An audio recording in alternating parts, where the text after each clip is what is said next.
Taking a loan is actually a smarter decision as opposed to funding your own self through your own pocket, right? So you did take a loan? I did, yes, I did. So I did take a loan as well. He did take a loan. He had that same pressure as you all might be feeling. Absolutely. Yeah. You were not working part-time while you were studying. Right. How did you make that decision when you would have seen everybody around you working part-time? Money on you. I told you I worked for a year and a half back home. I think that's an important point, right? Guys, when you're thinking of some money like 10 lakhs, 20 lakhs, 30 lakhs, it seems a lot now because you guys are not working in your domain. Exactly. When you start working, the same money will start feeling like very much immaterial. Less, very immaterial. It will start feeling very immaterial because those values or those sums will seem very small to you once you start working in the UK, right? So this is one reason why I always pressurize my friends as well. You should apply for full-time jobs. You should apply for full-time jobs. How long did it take from the day you applied to getting the final call? If you are looking to study abroad, then watch this full video and subscribe to our channel to stay updated. So these people expect you to be able to fit into the culture that they have,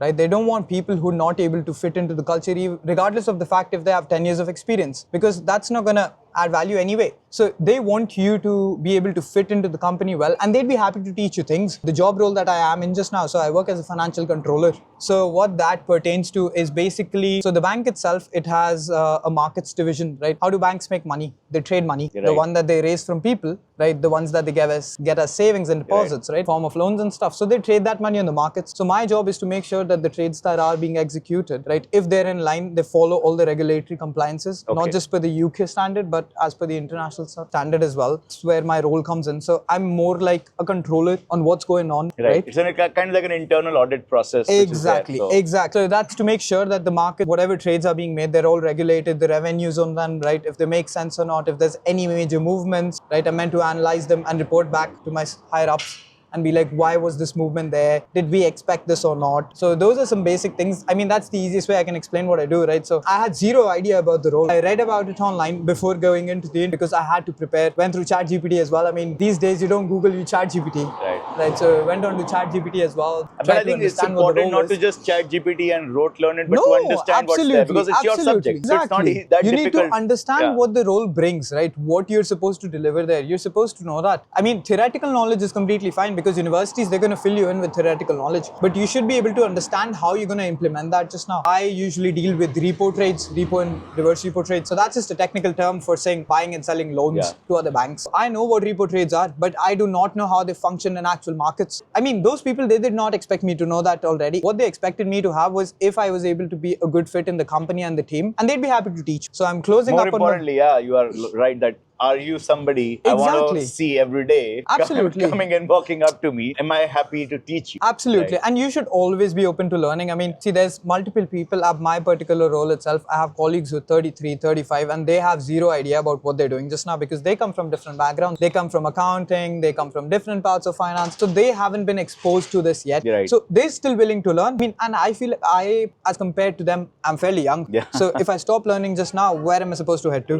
Right. So there's always room for improvement. You should always be open to learning, right? And honestly, these guys are always willing to teach you whatever you need. All you have to do is ask. So you had your rounds of interviews, and then how long did it take from the day you applied to getting the final call? So I had applied towards the end of January, and the final call came through on 3rd March. On 3rd March. I remember the date very clearly because I wasn't in a very good mood lately. I was like, I haven't had any luck, very upset about all that stuff. And I was meant to book my tickets to go back to India for a bit. I was like, I need a break, right? So 3rd March was the day when I was going to book my 5 weeks it took you, and exactly. It took me about 5 weeks, but then luckily enough, because I was meant to book my tickets on the 3rd or 4th, and the 3rd was when I heard back. So when you are just about to give up, exactly. It always happens that way. I don't know why. Absolutely. So I mean, it comes to you, right? Hard work pays off. There are perks here and there. You got different things you can leverage as well, right? But I feel like hard work pays off, man. You just got to do what you got to do. Almost after 4 months of graduation. I graduated in December 24. No. So this was... So your dissertation was taken longer. Dissertation finished in August 24. But then we got our degrees in December. Officially we graduated in December itself. I was meant to start working from the 9th April and I got my offer on the 3rd March. So I think that was 3 months it took post-graduation. Absolutely. Which is pretty cool, I think, as compared to many other people. Honestly, trust me. I mean, a lot of my friends, they tell me, I don't know how I got lucky. I'm like, man, come on. I mean, it's just work. You all got to do it. I meet a lot of my friends just now who are working part-time, right? And I always keep forcing them, apply for jobs, because you do not want to settle in the part-time job you're doing just now. I know it's not got a longer term future. Exactly. It doesn't have any future to it, right? I know it might seem like a lot of money because there's minimum wage out here, right? So Right. people who are working about 40 hours a week, they make about what, 1600, 1800 pounds a month, and they are happy with that because they're fresh graduates. They've never actually seen a lot of money coming into the banks, right? Now that they have, they're like, oh, they try to settle down, but then you need to understand there is no long-term future to it. Right. This is just a stopgap arrangement until you end up where you want to be. But that stopgap arrangement gave you the ability to stay there. Absolutely. And, so Absolutely. that That is was the the must. actually the opportunity that opened up NatWest for you. Absolutely. Because, I met the guy met there. the guy. Right? Coincidence. I don't believe in coincidence, but I say that, he This would not was have been the first guy you would have spoken to in the store. No, absolutely. You would have spoken to like 100 people. Absolutely, absolutely. And it just And when takes it clicks, the 100th it clicks. attempt Exactly. for it to click. So probability, if you keep doing it long enough, you will find it. Exactly. So I mean, it's the exact same thing with the number of jobs you apply. Right. The more you apply, the more you'll hear back. Even though it might be disappointing answers, but then at the same time, you know that you will start getting interviews. The more you apply, the more interviews you get. I think you get exposed to that, and then Yeah. you know how you're supposed to prepare for them. No, I know one thing which would be going in your guys' mind that, Harsh is very privileged kid, that he didn't have to work part-time. I know this is a question which is going on in your head. So I'm going to ask that question to him. You were not working part-time while you were studying. Right. How did you make that decision when you would have seen everybody around you working part-time? You had probably had money, but their money is never enough. So how did you, let go of that temptation? Right. And the second question is, where did you use that time? As I mentioned before coming here, I was working full time, right? Me working full time then was how I was able to come here and not work part time for all that while, because So it's not like your family was doling out no, that was money not and the case. showering money on you. I told you I worked for a year and a half back Yeah. home, right? So I had to save up whatever little bit I could, right? That's how it worked out for me. I saved up quite a bit, right? So at least I can pay for my own expenses while I'm here. And then I feel like the financial system in India as well has gotten way better as opposed to how it used to be earlier, right? So you did take a loan? I did, yes, I did. So I guys, did take a of loan course, as well. He did take a loan. He had Absolutely. that same pressure as you all might be feeling. Absolutely. Yeah. And it's actually easier as well. Like, as long as you're able to get the documents right and everything is in order. So it's fairly easy to get a loan as well, right? That's completely So you took okay. a loan, you had your own savings. Absolutely. And that's why you decided. But so how did you still hold off the temptation that, maybe I can save, I can pay back the loan a little bit earlier?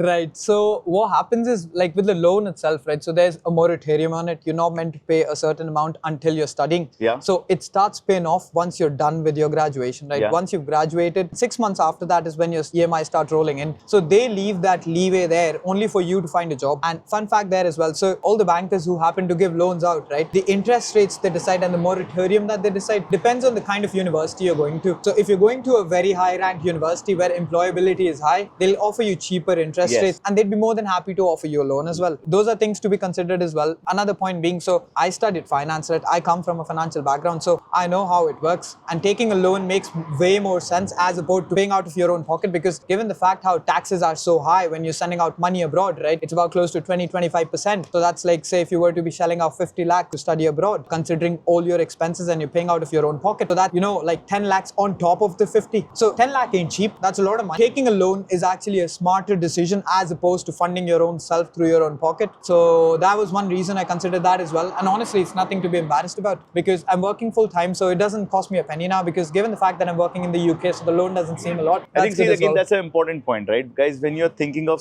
some money like 10 lakhs, 20 lakhs, 30 lakhs, it seems a lot now because you guys are not working in your domain. Exactly. When you start working, the same money will start feeling like very much immaterial. less, very Exactly. immaterial. It will right? start feeling very immaterial because those values or those sums will seem very small to you once you start working in the UK, right? So this is one reason why I always pressurize my friends as well. You should apply for full-time jobs. You should apply for full-time jobs. You might be making 1600, 1800, whatever, right?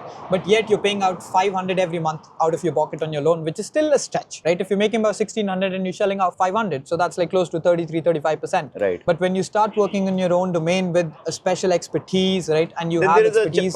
potential of growth, but otherwise you're Exactly. always stuck at the minimum Exactly, wages, right? that's the thing. So I feel like that is why you need to step out there, right? Keep looking for jobs. So your keep friends hunting were as much working as you can. part-time and you were Absolutely, not? they were, yeah. Most of my friends, so they did not work before this, and I was actually one of the older guys in my class as well, because most of my friends But you who had came only through, a year and a half of experience, so not that exactly, old. not too old. So a lot of my friends as well, like they came fresh into masters. They just graduated from India and they moved abroad. That was my plan as well, but then unfortunately during that time, COVID kicked in. I had been accepted at Warwick at the time. I was meant to go there, but then COVID kicked in and they were like, oh, we'll be charging full fees, and it didn't make sense. So guys, let's take a small pause and let me tell you that I counsel hundreds of students looking to study abroad every month. And I am here to help you guys not just with understanding your profile, which country or university is the best one for you, but help you through the admission process. And me and my team will get you your visa on time. And if you want a one-on-one counseling session with me, please go into the description. There is a link to my Calendly and you can book a one-on-one slot with me. And let's get back to our video now. We were all meant to study that from was a home. good decision, yeah. Exactly, it did not make sense. So at times you do need to realize that what is a good decision for you, right? You need to consider the pros and cons. So that is extremely important, given the fact that Warwick is an amazing school. Right. But then if you're not being exposed to the people there and the culture, it doesn't make sense to be shelling out 40 lakhs every year only to stay back home and study on your laptop. So what did you use that time? That extra time, 20 hours a week. Exactly. So and travel. So I mean, it's a lot of time. Yeah. So it was more like traveling, right? I'm a fan of hiking. I like to hike a lot, and Scotland is well known for its Absolutely. hills and peaks as well. So that was something I shelled out a lot of my time over, right? It was mostly traveling, hiking, sports as well. I'm a footballer myself. So I used to play a lot of sports during my uni time because all the people that you meet in uni, they're all into sports, gym as well. So I felt like I spent that time mostly on myself, trying to work on myself, be it in terms of my assignments that I was completing or, trying to stay physically fit, trying to learn something new. Because during that time as well, when I was saving all that time, when I was not working part-time, I got into a bit of tech as well. I know that I come from a finance background, but I feel like tech is something that you should always get into. A basic idea, at least, if not hardcore coding, right? So that is when I started getting exposed to some coding as well, right? Because we had some courses in my uni, which was MATLAB or like Python as well. So I feel like those are value adds to your CV and to you as a person So you as said well. that I will spend that time in building, Invest in yourself. investing yourself, learning Exactly. certain new skills that you felt were important. Also, I believe building your network. You go play football. Absolutely. You know at least 20 more people. Exactly. And every time you do that, you are knowing your circle of influence keeps is growing. expanding. I feel like that time is very well spent if you're investing on your own self, right? Be it in fitness or, trying to educate yourself, learning a new skill.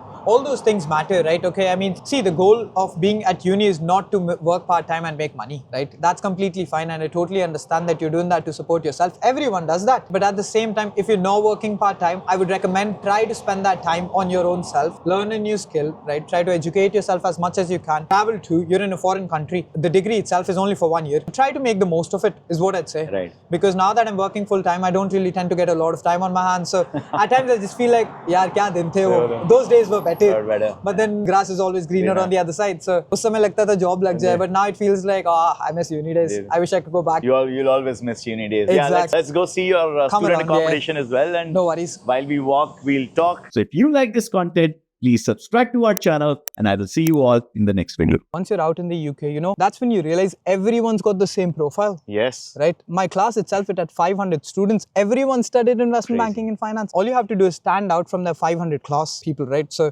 you need to be sure that you're able to differentiate yourself from them. A lot of those students who come in, they won't be too keen on doing MATLAB. But if you're able to stick around with it, it might seem boring or mundane at times. But then if you're able to stick with it, you're going to stand out. Yeah. Exactly.